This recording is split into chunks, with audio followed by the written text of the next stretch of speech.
That's enough.com. My name is Jameer Pond, and I'm here at the Women Do It Big Expo 2017. And I'm here. Next to me is a woman that's doing it major. Not only is she a tattoo artist, a TV star, but she's a philanthropist and a woman and a woman that speak her truth. So we hope to get some truth here on That's Enough right now. I'm next to the beautiful, the wonderful Dutchess. How are you? How you doing, baby? I'm good. So good to see you again. I came out to see you now. For real? I did. I heard you were going to be here. I said, let me mosey on down. It's snowing outside. So to let y'all know. But I moseyed on down to see Dutchess. And we're here. Talk to me about doing it big. Now, you just gave, you were on a panel, you gave a wonderful speech to plenty of women about real and reality, the difference between what they see on TV and who you are as a person. So talk a little bit about that, because I think people get it confused and maybe throw judgmental statements on you without even knowing you. Honestly, see, growing up, I never had hate around me. So it was hard for me to deal with the haters, because I didn't never have to deal with that. But being in this platform, you deal with the haters, the naysayers, and public opinion is so... That's the trickiest part of this whole situation is public opinion. And a lot of times for me, you might see me act out on TV and think, oh, that's her. But you didn't see the moment that led up to that. Like, it's one moment that's a big standout moment for me in the history of the show when I went off on Puma and told him to get out the shop. Mm-hmm. Nobody saw him pick up a trash can from the corner and try to bust the windows of my vehicle before that happened. Wow. So if somebody tried to bust your windows, how you coming at them? You coming for jugular. You feel you coming for jugular. Right. So that's what happened. And because I was coming for jugular, they didn't show him trying to break my windows. They just showed me being a regular, what's the stereotype? The angry black woman. Yeah. So for me, all of those things, after going through it and enduring it and then have to see it, now I'm like, okay, I get it now. Right. But that's not going to change how I do things, because I'm still going to go off. Right. I'm still going to say what I got to say. And if it's used against me, then so be it, because the reality of it is people who really, really, really understand how things are made don't hold that to a certain level of accountability, like that's your end-all, be-all. And that's the beauty that I appreciate. It's some people in TV that people really love, and then when you meet them in person, they treat you like a dog. Yep, very true. You had this person on a pedestal because you thought they was so humble and they was so this and they was so that. And the moment you wanted to take a picture, they was so... Nah. I don't take pictures. Right, Excuse exactly. Me. No, Excuse me. Exactly. Yep. See, for me, I'm not that girl. Mm-hmm. I'm that girl that you can come up and be like, so girl, on that episode, you really went back to C's after he cheated on you? I'm that girl. Yeah. Because I've had to be in that situation. There's no point for me to treat you some type of way because that's what you're intrigued by. Mm-hmm. So I take the good with the bad. I say things to people who love me. I say things to people who hate me. Mm-hmm. I don't have no regards. Like, I don't have no... let me nitpick. Mm-hmm. Because what I've learned is the hate, that shit make you great, yo. If everybody always loved you, look at Jesus. If everybody always loved you, you wouldn't even fight for half the shit you really want in your life. It's the hate that really do. It makes you great. Right. It really does. And I think, you know, from my experience with you and, you know, interviewing you and seeing you during interviews, I've seen how you've transitioned from just no social media to now you're being present, you're standing up for what you believe in because you have a platform to do so. I mean, talk about the growth of just Dutchess. Now you're a businesswoman on your own. You know, you're on the show, but you don't need the show. But you know, it's a platform. But yeah, tell you how good God is, yo. For so many years in my life, like I graduated college cum laude. So that lets you know I was never a slacker. Right. Never was I that. I've always wanted to have like a certain level of esteem and respect for what I do. Reality TV, a lot of people say, oh, you on reality TV, da-da-da. No, baby, that's a hobby. Right. And it ain't even a hobby, because a hobby is something you enjoy doing, okay? Hello. It's a check, though. Right. It's a little bag. You know, and that's what reality TV is for me. It's a little bag because my career is being a tattoo artist. My newfound career in 10 months will be being a mortician. There are things in my life that reality TV ain't even got a grasp of. Right. You feel what I'm saying? And because they don't think it's good for TV, you won't know about it. My funeral home, for example. I've been working on this project for about 6 months. I wanted to be a mortician when I graduated high school. I did an internship at a funeral home. Wow. Do you know I wanted this to be part of my season 5 VH1 Black Ink story? And they felt like it's not worthy to be a part of my storyline. It's only worthy to be a part of my life. Right. But not the storyline of the show. Storyline of the show. And like when you see things like that, people like, oh, well, she was talking about her funeral home. Why it ain't on the show? Because let me tell you something, baby. What can make you great? They don't want it for you. They need a glass ceiling to stay over your head. So when it's a glass ceiling right there, you ain't going nowhere. You hit it. Right. That's it. I'm in the business of breaking these glass ceilings because I don't need no ceiling over me. Right. In the moment that I feel like there is one, I'll be willing to make some sacrifices before I'll be willing to give in who I am and what I dream of and what I want. And that's the beauty of how I deal with this situation. In the beginning, I was so emotional. I was so reactionary. I was so delicate.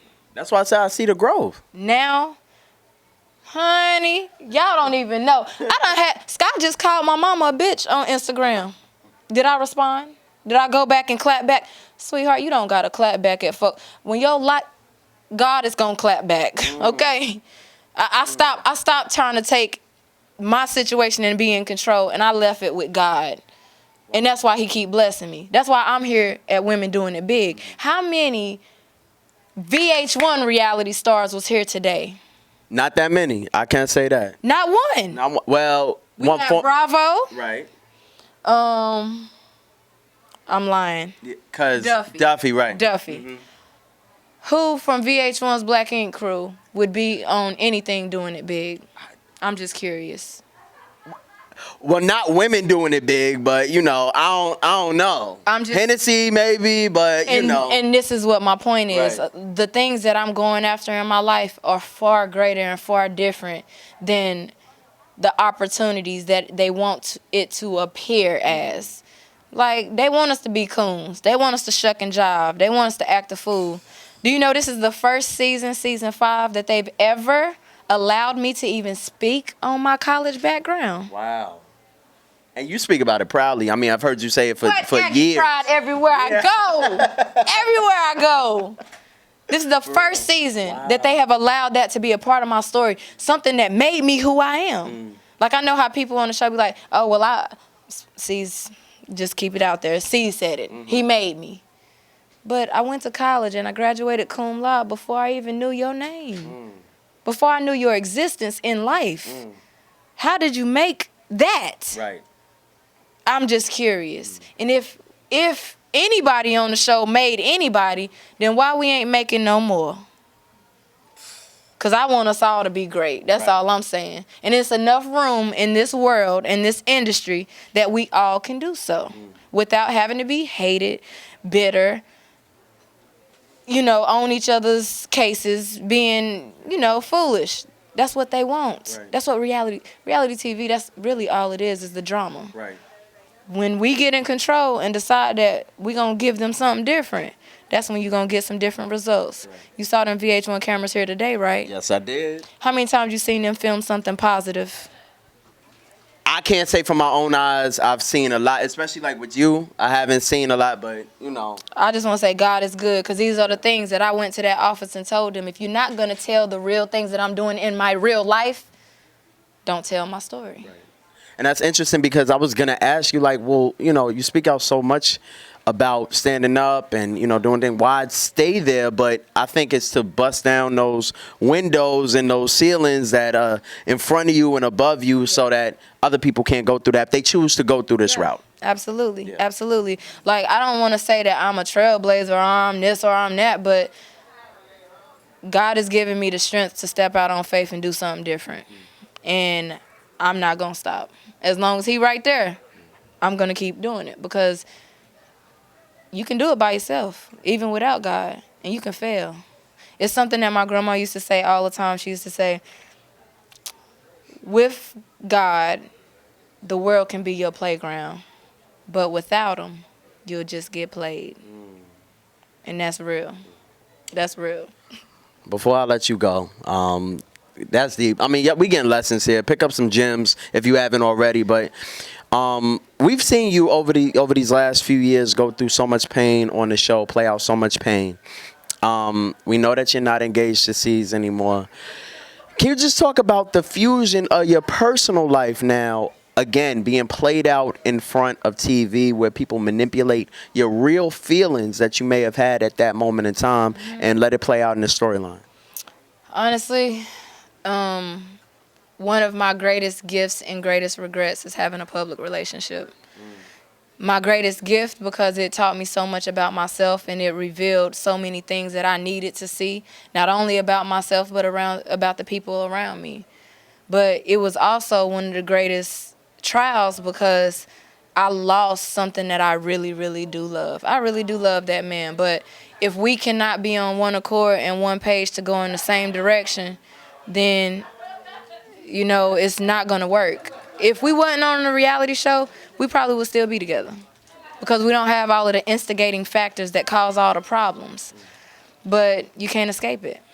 And that's just the reality of it. Sometimes it will make you and sometimes it'll break you. And I'm just grateful that I had the experience to have love, to experience love, to give love, to receive love. But now I need to give that love to myself. And that's one of the greatest lessons that I learned in my relationship and my breakup. When I first got into my relationship, I don't think I loved myself. Wow. And that's being 100% honest. I didn't value who I was. I didn't really have a adoration for myself. Like I was just here. And that's what was so toxic for me. I needed to have more than just existence. Right. So I'm grateful for it. I have not a negative feeling, not nothing negative to say. How I'm getting bashed in social media by the entire Black Ink crew, I am too classy of a lady to step down to that level. I refuse to give myself that hate. Because I love me. Right. And because I love me, I ain't got time to hate on nobody else. And when they start loving themselves, they'll do the same thing. Right. Same thing will happen. Well, I'm so glad to see you on a spiritual high and just an emotional high. Let me ask you a question. Yeah. So the last time we had an interview, I was in my relationship with C's. Yes, you were. Who was that woman then compared to who is this woman now? What I can say is that good one. What? that was about to take my job. Yeah. Right there. I need to know. No, what I will say is that from seeing that transition, now I see you more like you don't need nobody. You realize your worth. You know who you are as a woman. And not that I couldn't see that before, but it's more pronounced now. Yeah. It's like that's the first thing I see. That's what you exude as soon as you come in. Not, it's C's and Dutch. It's Dutch. And I'm good enough for me on my own or with somebody. So that's I've seen the growth, and from the show, and just from interviewing you and from seeing you in the interviews, you're an amazing woman, and I just continue doing what you got to do, and don't let anybody manipulate you. Nah. Yeah. Manipulation is such a bad word. I hate that word because I don't think it even exists. Can't nobody you gotta be so mentally strong that you are just what you said, comfortable with who you are. And at that point, the manipulation ain't even a factor. And people who can be manipulated, that's why they can be manipulated. Right. Because they ain't figured that part out yet. Right. And there's a switch that ain't turned on yet. And I'm just grateful that it happened when it did. A lot of times people are like, so dang, you and C's broke up after 4 years, after 5 years. And I'm like, I know people who got divorced after 20 years. That's true. Ain't God good that I didn't go through a marriage, that I don't have a child, that I don't have a tie to this situation that's going to keep me bound? Right. I am blessed to be able to say, okay, at this point, I realize, you know what? I got to love me. And if he can't love me the way, and see, a lot of people, this is a lot of people's problem. A lot of people are okay with being loved. However, that person wants to love you. See, me, now, I'm in the business of demanding the love that I deserve. So if you can't love me how I want to be loved, you ain't speaking my love language. And we might not be compatible. I didn't have that concept of myself, reality, or love at that time. I just was so caught up with the idea of being in love. A lot of people are in love with the thought of being in love. Well, social media encourages it. Like you learn love for likes. Look, Yeah. just say love loves no one. Wow. Cause love don't love nobody. Love loves no one. It gotta be. It gotta be you. And you gotta love you in order to love somebody else. So I'm just trying to live and walk in my purpose right now. That's all I'm doing. I think you're doing more than trying. You're doing it, and I'm glad to see you here. Black Ink comes back next week, Wednesday. 9, 8. 8. It's New 2 day, new time, new characters. Thank God, cause Dutchess is about to make a grand exit. Okay. You heard it. I'm just saying, sometimes when God push you, you better do what he say. That's right. Because if you don't, he'll move you. Like, stuff like this. People been wanting me to do it, but because I was so in my own way, I wouldn't do it. Right. Now I'm doing it. Because when God say you got to do it, You gotta do you it. got to do it. Yeah. No matter how much you refuse it, you can push it back as much as you want. You're going to end up having to do it. So I'm just going to keep moving, keep praying, keep staying focused. The people that I have around me right now is so amazing. I got the most positive people around me. And people don't know how powerful that is. Like your environment, Yeah. It gotta be a circle. the greatest thing you can change is your environment. If you want to change you, change your environment first.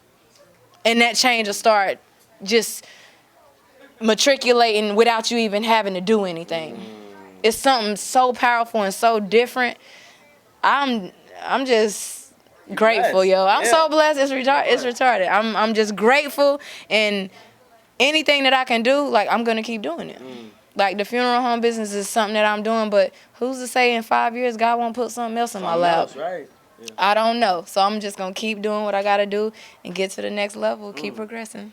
Isn't she such a blessing, y'all? It's a whole audience in the back. Like, this was yes, yeah. Show everybody, yeah. She was.